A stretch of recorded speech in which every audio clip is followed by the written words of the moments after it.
Días, Dios los bendiga. Vamos a iniciar nuestra escuela dominical el día de hoy, amén. Y vamos a orar para poner todas las manos de nuestro Dios, amén. Señor, te damos gracias en esta mañana por este privilegio que nos das, Padre. Estar reunidos, Dios. Un domingo más, Dios.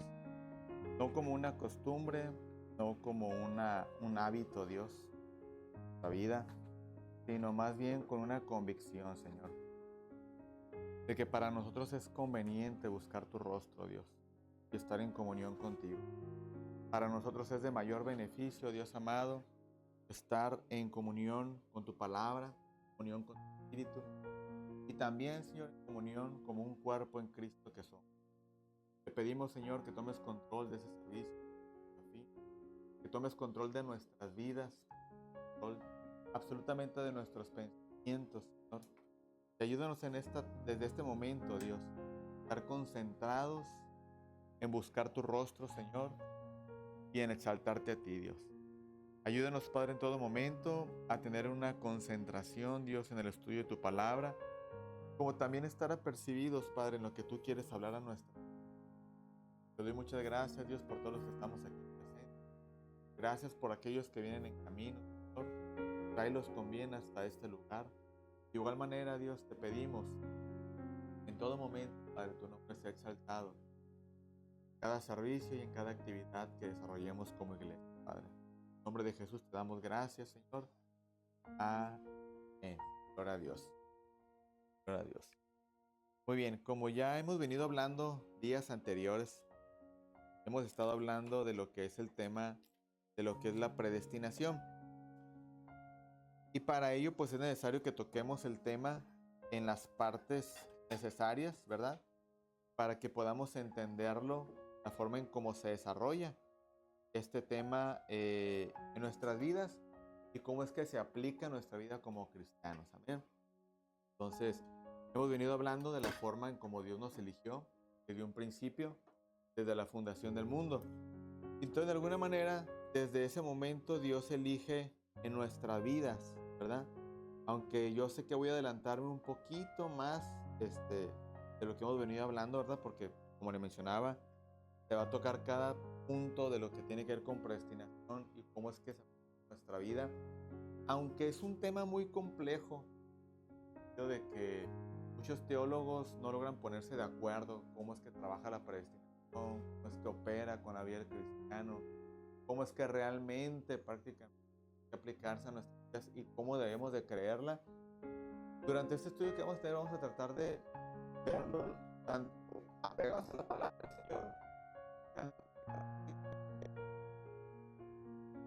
del tema a conforme está la palabra y lo más, bueno, siempre va a estar lo más apegado a ella, ¿no?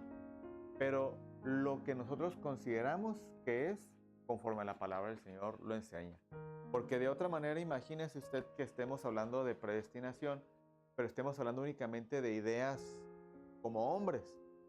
Yo creo que de alguna manera sería algo que nos llevaría a sacar una conclusión propia y personal. Amén. Yo lo he enseñado, te lo he dicho a usted muchas veces, la palabra del Señor no es de interpretación privada, no es lo que yo entienda, no es lo que yo quiera entender o lo que yo logré entender de la palabra, ¿sí? Porque si nos vamos al punto de cómo yo entiendo la palabra, pues simplemente trataríamos o estaríamos creando una doctrina nueva. Y aquí no se trata de crear doctrinas nuevas, se trata de ir a lo que es la palabra del Señor. Amén. Ahora, ¿de qué manera nosotros podemos ir a lo que es la palabra del Señor? Bueno, mire, para empezar, y para decirlo así de manera muy tajante, no todos los que estamos en la iglesia, no todos los que vendrán a ser parte de la iglesia van a ser maestros. ¿Estamos de acuerdo? No todos van a ser pastores, no todos van a ser maestros, no todos van a ser evangelistas y no todos van a desarrollar la misma actividad. Cada uno tiene una actividad totalmente distinta al del otro, ¿sí? Pero la palabra del Señor es clara y enseña y dice que el Señor dejó a pastores y a maestros y a los evangelistas para la edificación del cuerpo de Cristo. Amén. Entonces, cualquier cosa que la iglesia necesite saber para saber si está en la verdad y para saber si realmente está interpretando la palabra del Señor de manera correcta. Para eso el Señor dejó a los pastores y a los maestros. Amén. Por eso que hay una responsabilidad muy fuerte entre pastores y maestros, porque nosotros tenemos la obligación, no es una opción si queremos o no, tenemos la obligación, la responsabilidad de indagar en la palabra e ir a las reglas de interpretación y entregarle a la iglesia una interpretación correcta. No podemos ir por el mundo enseñando cosas que solamente se me vinieron a mí como una idea o como una conclusión que yo saqué del texto bíblico. No podemos ir por la iglesia enseñando cosas que yo las entendí así, y como yo las entendí así, así las voy a enseñar. Eso sería un acto y una práctica demasiado irresponsable, ¿sí? La Biblia no se escribió en mi idioma, no se escribió en el idioma de nosotros. La Biblia no se escribió en la cultura que nosotros practicamos. La Biblia se escribió en culturas totalmente distintas, en idiomas totalmente distintos, que hasta el día de hoy le aseguro que ni siquiera usted y yo conocemos el 10% de tal idioma. Por ejemplo, si hablamos del arameo, o si hablaremos del arameo temprano, o si hablamos del acadio, que es una lengua muerta que se considera ya el día de hoy, ¿qué conocemos del acadio? ¿Qué conocemos del arameo temprano? ¿Qué conocemos de los idiomas en los que se escribió la palabra del Señor? Realmente son muy profundos y son demasiado amplios, más de lo que podemos nosotros comprender. Y más porque el hebreo, por ejemplo, en las cuestiones cuando fue escrita la palabra del Señor, no contiene vocales. No contiene vocales. Entonces, para poder llegar a la comprensión del idioma o del lenguaje hebreo, hay que comprender el valor numérico de las letras conforme a la posición en la cual se está escribiendo. Es decir, el alefato hebreo, aunque se compone, si no mal recuerdo, de 23 letras en total, cada una de ellas va en una posición, y depende de la posición que vaya en el verso que se escribió, es el valor que tiene la palabra, la letra. Entonces, de alguna manera, imagínese usted, es algo tan amplio y es algo que tanto desconocemos que no podemos nosotros llegar a una interpretación de la palabra del Señor conforme lo que yo creo, lo que yo pienso, porque simple y sencillamente estaríamos traspasando y violando las reglas de interpretación bíblica. Amén. ¿Está conmigo? Muy bien. Pues habiendo dicho esto, vamos a ir a uno de los puntos que son argumentos para poder nosotros ver en la palabra del Señor cómo es que se da este tema de lo que es la elección del Señor. Amén.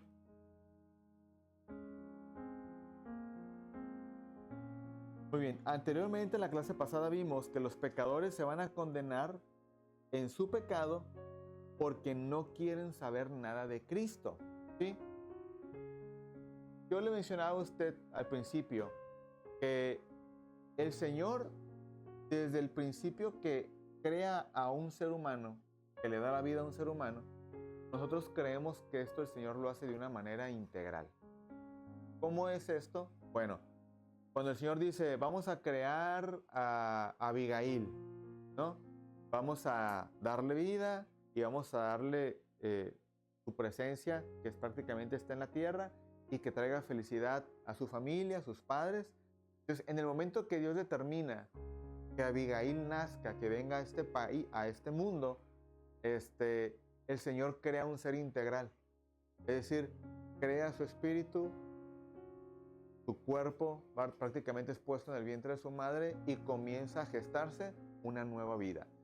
Hay un estudio de unos científicos que ellos, cuando están estudiando prácticamente cuando hay una concepción de un nuevo ser humano, ellos han visto y han descubierto que cuando el ser humano, la célula de la madre y del padre, hacen esa fusión que hace prácticamente para comenzar a hacer la gestación de un ser humano nuevo, hay una explosión de luz en ese momento, cuando hay la unión de esas dos células.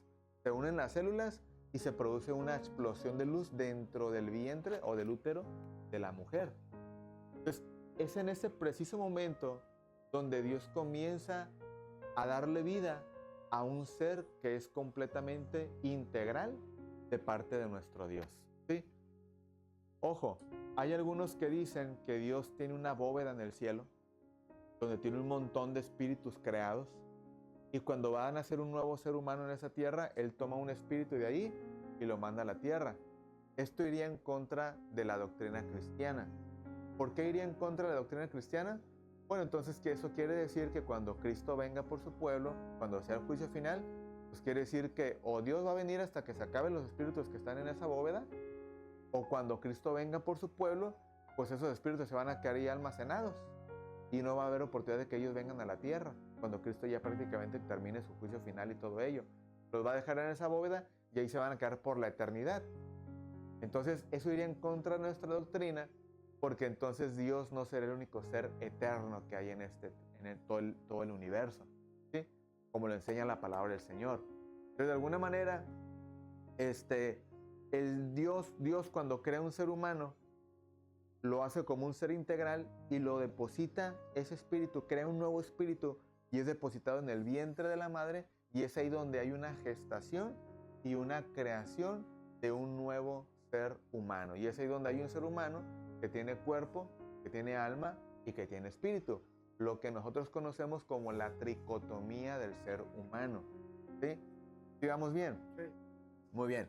Entonces, pero Dios tiene una capacidad que de alguna manera usted y yo no la tenemos, pero que Dios sí la tiene, y es la capacidad o el atributo de la omnisciencia, ¿sí? Es decir, el preconocimiento de nuestro Dios. Como ya lo hemos visto anteriormente, nuestro Dios conoce todas las cosas antes de que sean y conoce su paradero después de ser creadas. Dios conoce mi vida antes de que yo naciera, antes de que yo viniera a este mundo, y Dios conoce dónde terminará mi vida después de mi existencia o el día que ella vaya a venir por su pueblo. Él sabe a dónde voy a estar yo. Él sabe si voy a ir al cielo, Él sabe si voy a ir a otro lugar, que obviamente usted y yo lo conocemos y sabemos y tenemos la convicción de que todo aquel que ha venido a Cristo, ha venido a Él y está en su camino por la elección que Él ha hecho de nosotros de ser salvos. Amén. ¿Está conmigo? Más adelante vamos a ver cómo yo puedo darme cuenta, ¿verdad?, que realmente soy salvo. Lo vamos a ver más adelante. Es un tema muy amplio también, pero es necesario que primero veamos cómo es que Dios trabaja en esta cuestión de la predestinación y en su primer punto, la elección que nosotros estamos experimentando. Amén. Muy bien. Nosotros tenemos como convicción que Dios nos ha elegido por varios argumentos. Y la primera de ellas es que Dios nos trajo a Él por una atracción. En algún momento quizás pusimos resistencia, pero al final de cuentas fuimos atraídos por su Espíritu Santo. Amén. ¿Está conmigo? ¿Cuántos de aquí en algún momento se rehusaron venir a la iglesia? ¿Cuántos les hablaron? Les dijeron, mira, ven al Señor, ven a esto, ven, acércate a Cristo? ¿Y cuántos de nosotros nos negamos en alguna ocasión? Yo creo que más de uno de los que estamos aquí, como más de uno de los que están escuchando esta grabación. Entonces, de alguna manera, en ese momento Dios estaba llamando a nuestra vida y Él nos estaba eligiendo. Usted y yo no vamos a saber en este mundo, si no tenemos esa capacidad de saber quién va a ser salvo y quién no va a ser salvo. Por eso el Señor dejó a nosotros, a la iglesia, la tarea de predicar el Evangelio a toda criatura. Aunque el Señor ya sepa quién va a ser salvo y Él sepa quién no va a ser salvo. Amén. Dios ha puesto a nosotros algo que se llama libre albedrío y una voluntad. Y eso se compone en nuestra alma. Recuerde usted que nuestra alma está compuesta del intelecto, de las emociones y de la voluntad, ¿sí? Entonces, en esa compensión o en ese compendio de cualidades o virtudes que tenemos en nuestra alma, usted y yo tenemos la libertad de decidir entre lo bueno y lo malo. ¿Cuántos al día de hoy siguen tomando decisiones buenas o decisiones malas? Todos, todos. Porque cuando uno comete una falta delante del Señor, lo hizo uno porque lo obligaron a uno o porque uno decidió. Porque uno decide. Porque uno decide. Entonces, de alguna forma, la voluntad del ser humano está activa. Y el ser humano tiene la libertad de elegir entre lo bueno y lo malo. En eso Dios respeta el ejercicio del libre albedrío, no porque sea un Dios que no le importe la humanidad, o no porque sea un Dios que no nos ama. Al contrario, como Dios nos ama, Dios nos dio libre albedrío y libre voluntad. Amén. Si no, como le he dicho en otras ocasiones, fuéramos robots manipulados por Dios y Dios simple y sencillamente estaría manipulando nuestra vida haciendo lo que a Él le plazca, lo que a Él le convenga o lo que Él quiera, ¿sí? Pero Dios no nos ha hecho robots.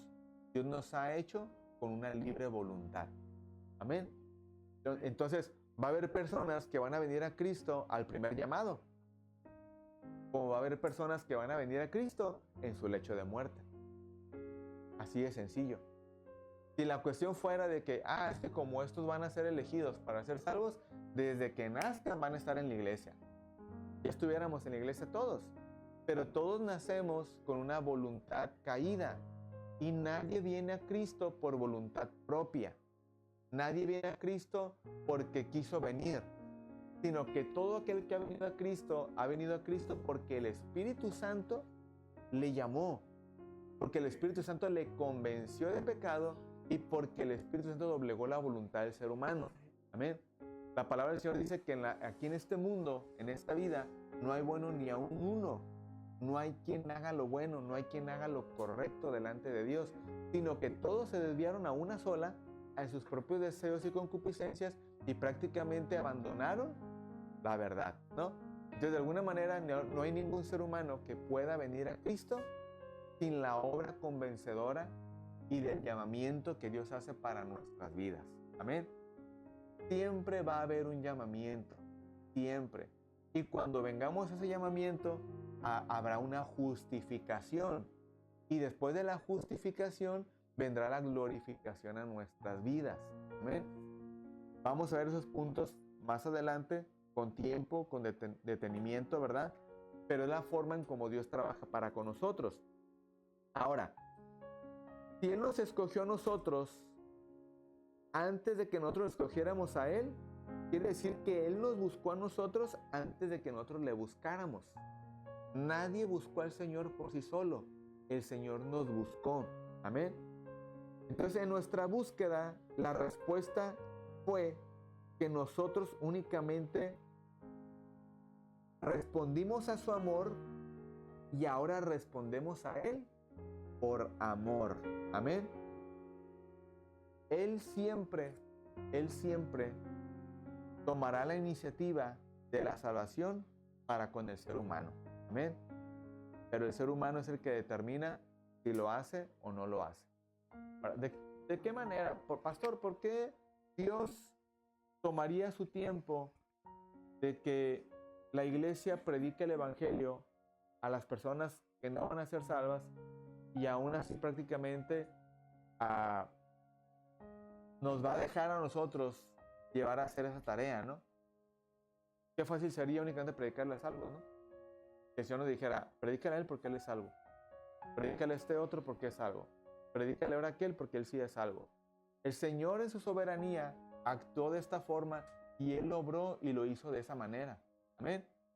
Entonces, de alguna forma, usted y yo no nos queda otra alternativa más que cumplir la comisión que Dios ha dejado en nuestra vida, que es predicar el evangelio a toda criatura. Amén. ¿Está conmigo, iglesia? Así es como usted y yo tenemos que actuar y tenemos que hacer nuestra obra de la predicación de la palabra del Señor, porque usted y yo no tenemos ese conocimiento de saber quién será salvo y quién no. Usted y yo tenemos el compromiso con Dios y tenemos la encomienda dada por Dios a nosotros de ir a predicar el evangelio a toda criatura. Amén. Y el Espíritu Santo se encargará de hacer la obra que usted y yo no podemos hacer. Amén. El Espíritu Santo se encargará de ir y tocar el corazón de tal persona, de tal persona, de tal persona, para que las personas que han de recibir al Señor sean atraídas por la palabra del Señor, por el Espíritu Santo, y sean convencidas de pecado y vengan al arrepentimiento y se entreguen al Señor. Amén. Pero usted y yo no podremos saber a quiénes el Señor ya destinó para salvación y a quiénes destinó para perdición. Amén. ¿En qué momento surge eso? Dios conoce todas las cosas. Cuando Dios crea un espíritu y lo manda a la tierra, Él sabe cómo ese espíritu se va a comportar. Él sabe cuáles elecciones va a tomar. Él sabe cómo va a llevar a cabo su vida, ese espíritu. Él sabe cómo esa persona va a llevar a cabo su voluntad en este mundo. Y Él sabe exactamente quién determinará servir al Señor y no determinará servir al Señor. En ese preconocimiento, Dios sabe cuántos salvos va a haber y Dios sabe qué cantidad de condenados habrá también. Y Él tiene el número exacto. Él lo tiene. Amén. ¿Va conmigo? Apunte sus preguntas, porque al final vamos a responderlas. Hay varias objeciones que se han hecho a la doctrina de la elección. Y una de ellas es que Dios es un Dios parcial en esta doctrina, ¿no?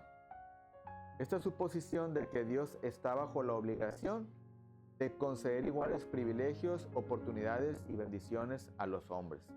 Es decir, que las personas alegan o dicen que Dios tiene que ser un hombre parcial, que a todos tiene que beneficiarlos por igual, a todos tiene que salvarlos y a todos tiene que prácticamente amarlos de igual manera, ¿no?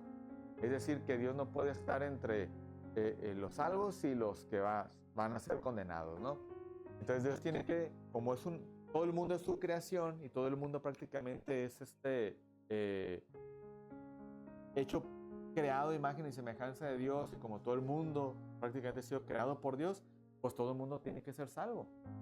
Pero ¿cómo pudiera ser esto posible? Y hay tantas personas que han elegido ir por un camino diferente. ¿A usted le parecería que eso sería realmente algo justo? Si esto se hiciera de esta manera, como estas personas objetan en cuanto al punto de la doctrina de la elección, entonces todos los antiguos tendrían derecho de reclamarle a Dios. Decirle, ¿sabes qué? Yo fui faraón, yo fui en contra de tu pueblo, maté a israelitas, te los perseguí en el desierto para matarlos, esto y lo otro. Yo merezco ir al cielo, porque tú tienes que ser un Dios parcial que de alguna manera lo tolere todo y haga el mismo beneficio para todos por igual. Entonces toda la gente que está en el Antiguo Testamento, que vemos que hicieron mal ante los ojos de Dios, los reyes de Israel, por ejemplo, y muchas mujeres que vimos que también hicieron mal delante de los ojos de Dios, como hombres también, ¿verdad? Entonces todos ellos tendrían derecho de alegarle a Dios o de reclamarle un derecho de que ellos también merecen ser salvos, porque de alguna manera Dios tiene que ser parcial con todos y no tiene que darle beneficios a unos más que a otros. Entonces, de alguna manera, si esto fuera así, entonces iríamos en contra de lo que es el libre albedrío y de la voluntad que Dios nos ha dado a todos nosotros. Iríamos en contra de muchos puntos doctrinales que nosotros conocemos. Entonces, de alguna manera, ¿de qué le sirve al cristiano que venga al arrepentimiento? ¿De qué le sirve al cristiano entregar su vida a Cristo y servirle con devoción y apartarse del mal y vivir lejos del pecado? Que al final de cuentas, como Dios va a ser imparcial en el juicio final, pues todo el mundo tiene que ser salvo, ¿verdad? Entonces, la doctrina que va, esta objeción que se hace a la doctrina de la elección, es lo que ellos enseñan y es lo que ellos quieren creer y hacer creer a las personas, que todo mundo puede y va a ser salvo. Amén. Y es ahí donde viene lo que nosotros conocemos como el hipercalvinismo, ¿no? El hipercalvinismo es que únicamente uno tiene que creer en Dios y hacer de su vida un papalote, que al final de cuentas va a ser salvo uno, ¿no? Entonces el hipercalvinismo lleva a una exacerbación de la gracia en la mente del ser humano, y de alguna manera el ser humano cree que puede hacer lo que se le pegue su regalada gana, y al cabo, a final de cuentas, va a ser salvo. Y lo único que yo le puedo decir en base a ese punto doctrinal que es erróneo, es que la persona que tal piense y practique de esa manera, esa persona nunca le ha amanecido, nunca ha sido salva y nunca ha tenido un arrepentimiento genuino ante los ojos de nuestro Dios. Porque la palabra de Dios nos enseña eso. Ya soy salvo, entonces puedo hacer lo que se me pegue mi regalada gana y de alguna manera, que de todos modos, donde yo esté allá enterrado en el pecado, perdido allá, con que crea en Cristo, voy a ser salvo ahí donde Dios me encuentre cuando venga por su pueblo. No, eso no aplica así. No aplica así y ese es un punto doctrinal totalmente erróneo y es algo que no va acorde a lo que enseña la palabra del Señor. Amén. Entonces, nosotros no podemos estar en este punto de que Dios es un Dios parcial, ¿sale? Dios prácticamente eligió, sí, a los que van a ser salvos y a conocer a los que van a ser condenados, pero eso es algo que Dios eligió en su soberanía. Y en la soberanía de Dios nosotros no tenemos jerarquía y tampoco tenemos jurisdicción en ello, ¿sí? Dios lo eligió, Dios lo hizo, pero Dios lo hizo en base a un preconocimiento. Él ya conociendo a las personas en cómo se iban a comportar, en cómo iban a ser en esta tierra, y en base a todo ello, Él conoce el accionar de todos y cada uno de ellos. Amén. Dios es soberano. Dios es soberano. Dios nos ha dado libertades, sí, pero en base a esas libertades, Dios prácticamente está tomando sus decisiones. ¿Sí? ¿Está conmigo? Ok. El deseo de tener suficiencia propia y de ser independiente de Dios en el corazón es el principio del pecado en el corazón de la vida del ser humano. Es lo que le mencionaba hace un momento, ¿no? De creer que nosotros somos suficientes, que nada más hay que creer en Dios, que yo puedo accionar por mí mismo. Entonces esto prácticamente es un principio pecaminoso. ¿Por qué? Porque de alguna manera el ser humano desde un principio, cuando cometió la desobediencia, el ser humano creyó que siendo igual a Dios podía obtener los atributos y obtener lo mismo que Dios tenía, el conocimiento que Dios tenía. Pero a final de cuentas, el ser humano tratando de buscar esa autosuficiencia, esa autonomía, de alguna manera encontró que lo único que había caído era en la desobediencia contra nuestro Dios. Amén. ¿Va conmigo, familia? Muy bien. Otro punto u otra objeción que se hace en contra de esto es que Dios es un Dios injusto para los no elegidos, el que su salvación se les haga imposible. Amén. Es decir, como va a haber personas que van a ser condenados, que no van a tener parte con el Señor, entonces de alguna manera las personas llegan a creer que ese es el principio o una acción de un Dios injusto para los no elegidos para salvación. Amén. ¿Usted cree que Dios actuaría en injusticia? Jamás. Imagínese que sería algo injusto a lo mejor que Dios dijera, voy a crear un montón de seres humanos, ¿verdad? Ustedes se salvan y ustedes se pierden, ¿no? Entonces, de alguna manera, Dios conoce ciertamente los que van a ser salvos y a los que van a ser condenados, pero ¿en base a qué? A sus acciones, a su preconocimiento de Dios. Dios conociendo las acciones, el comportamiento y las actitudes del ser humano. En base a eso es como prácticamente Dios toma su determinación de los salvos y de los condenados. Recuerde usted que los espíritus se corrompen. ¿Se corrompen cómo? Se corrompen con el pecado. Entonces, un espíritu corrompido que no quiere absolutamente nada de Dios, obviamente será un espíritu que no alcanzará el privilegio de la salvación. Pero un espíritu que se doblega, que reconoce, que prácticamente conecta con la voz de Dios y que de alguna manera entiende la necesidad de su salvación, entonces ese es un espíritu que va a entender y va a venir para salvación. Amén. Pero el espíritu corrompido que no quiere saber nada de Dios, que está cerrado a conocer a Dios, que cierra sus oídos, que cierra prácticamente todo su ser para conocer y acercarse al Señor, obviamente va a ser un espíritu que no tendrá parte con nuestro Dios. Amén. ¿Va conmigo? Muy bien. Como ya hemos visto anteriormente, el hombre es incapaz de venir a menos de que haya una atracción especial del Espíritu y esta no le es concedida. Entonces, ¿por qué ha de culparse al pecador? Es decir, el Espíritu del Señor viene y atrae nuestras vidas, ¿no? Atrae nuestro corazón con su palabra, nos convence de pecado y usted y yo llegamos a esa comprensión de que nosotros necesitamos arrepentimiento y necesitamos venir al Señor. Amén. Pero imagínese usted que Dios diga a una persona, le diga, no, a él no, porque él ya está desde un principio destinado para perdición. Entonces ahí estaríamos hablando de que sí, de alguna manera no estaría aplicándose el principio como tal en todas las personas, sino que ya estaría habiendo una destitución desde un principio y lo estuvieran apartando para un lado. Amén. Entonces, ¿por qué lo vamos a culpar de pecador? Pues si nunca se le dio la oportunidad de que él tuviera ese acercamiento de un cristiano o de la palabra del Señor para que él voluntariamente rechazara la palabra del Señor. Amén. Entonces, ¿por qué lo culpamos a él para perdición si nunca le vino esa palabra? Por eso la palabra del Señor dice que nadie en este mundo tendrá una excusa de decir que nunca se le predicó el Evangelio.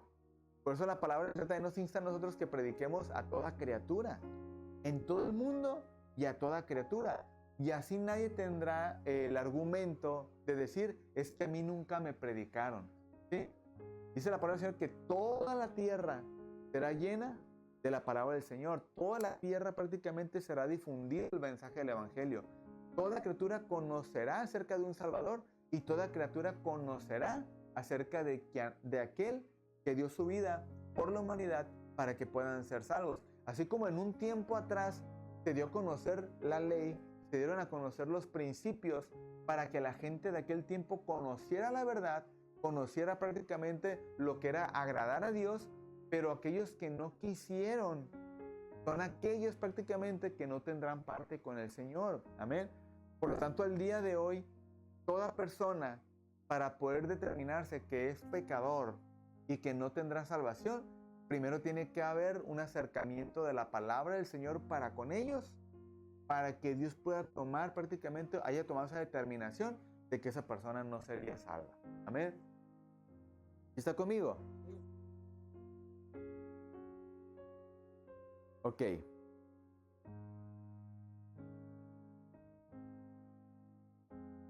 Dice, pero esta objeción, o sea, de decir que Dios es injusto, supone que si Dios merece crédito por la salvación de los salvos, Él de consiguiente es responsable por la condenación de los perdidos. ¿Usted cree que Dios sería responsable por la condenación de los perdidos? No. El responsable es el que no quiere saber nada de Cristo. ¿Ven? El que no quiere conocer nada de Él. Exactamente, tuvieron oportunidad, tuvieron prácticamente momentos para entregarse al Señor, tuvieron la oportunidad que se les predicara el Evangelio y rechazaron la verdad, rechazaron el Evangelio.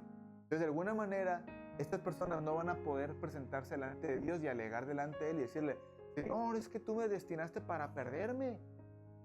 O sea, tú me hiciste venir a este mundo para perderme y para que me fuera condenación eterna. Y yo quería irme contigo. ¿Usted cree que no? Si fuera de esa manera como ellos enseñan, como ellos dicen, ¿usted cree que muchas personas que se van a ir al infierno no tendrían ese derecho de reclamarle al Señor? Claro, tendrían el derecho de reclamarle al Señor. Y le digo, ¿por qué me están mandando a perderme? Yo no me quiero perder. Yo me quiero salvar, yo quiero estar allá contigo. Pero como me destinaste para perdición, pues mírame dónde estoy. Pero no, eso no trabaja así. La elección trabaja en la forma en la que Dios prácticamente en su misericordia, el Evangelio está para cualquiera que quiera venir a Él. Y Dios va y toca la puerta de su corazón. He aquí, yo estoy a la puerta y llamo, ¿verdad? Si alguno abre la puerta de su corazón, yo entraré en Él, cenaré con Él y Él conmigo. Pero si la cierra, si cierra su corazón, ¿cómo el Señor va a entrar en Él y va a cenar con Él? ¿Verdad? Entonces, de alguna manera, el Señor hace responsable al ser humano por su salvación o por su condenación en el conocimiento y en el plano humano. En el plano humano. Dios ya conoce todo y en su preconocimiento Él sabe todas las cosas y el resultado final. Pero Dios nos hace responsables a nosotros por nuestras acciones. ¿Por qué? Porque tenemos libre albedrío, tenemos voluntad, tenemos deseos. Y como también tenemos prácticamente la oportunidad de crear una disciplina en la cual podamos vivir una vida cristiana allegada a la palabra del Señor. Amén. A ver si alcanzo a terminar este punto, si no, lo dejaremos para la próxima semana. Muy bien. Escuche bien, dice, Dios, Él ha provisto salvación para cada hombre en Cristo. Él hace al hombre la invitación, hace que haya influencias que conduzcan al pecador hacia el camino de vida. Todo esto es gracia. Si a pesar de todo esto el pecador no llega, no tiene que echarle la culpa a ningún otro, sino a sí mismo. Amén. Sino a mí mismo. Entonces dice esta otra parte, dice, donde se corrige que la razón que tiene Dios para no salvar al pecador está en su conocimiento anticipado de la incredulidad del pecador. Amén. Es decir, Dios pone todos los medios para que el ser humano venga a Cristo, para que venga a Él. Si el ser humano no quiere venir a Él, es por determinación del ser humano. Y eso entonces corregiría y nos daría la razón de que Dios, en su conocimiento anticipado de la incredulidad del pecador, en la palabra del Señor y en la necesidad del arrepentimiento, Dios no es responsable si esa persona se pierde, sino que el mismo ser humano es responsable de su perdición. Amén. En este punto yo creo que damos por concluida la clase el día de hoy para dar oportunidad a las preguntas. Amén. Nada más quiero cerrar con este último verso. Dios lo deja a su propia condenación, ya que el hombre no permite que lo salven. Es decir, le llega el salvavidas, le llega el barco, le llega el helicóptero, lo que usted quiera, a rescatar la vida de aquel hombre, pero aquel hombre se niega al rescate. Entonces Dios hace responsable al hombre por su salvación. Amén. ¿O se salva o no se salva? ¿Está conmigo? Muy bien, vamos a dar por concluida la clase del día de hoy y ahorita vamos a dar espacio a las preguntas. Muchas gracias a los que estuvieron conectados el día de hoy en esta enseñanza. En un momento nos vemos en el servicio.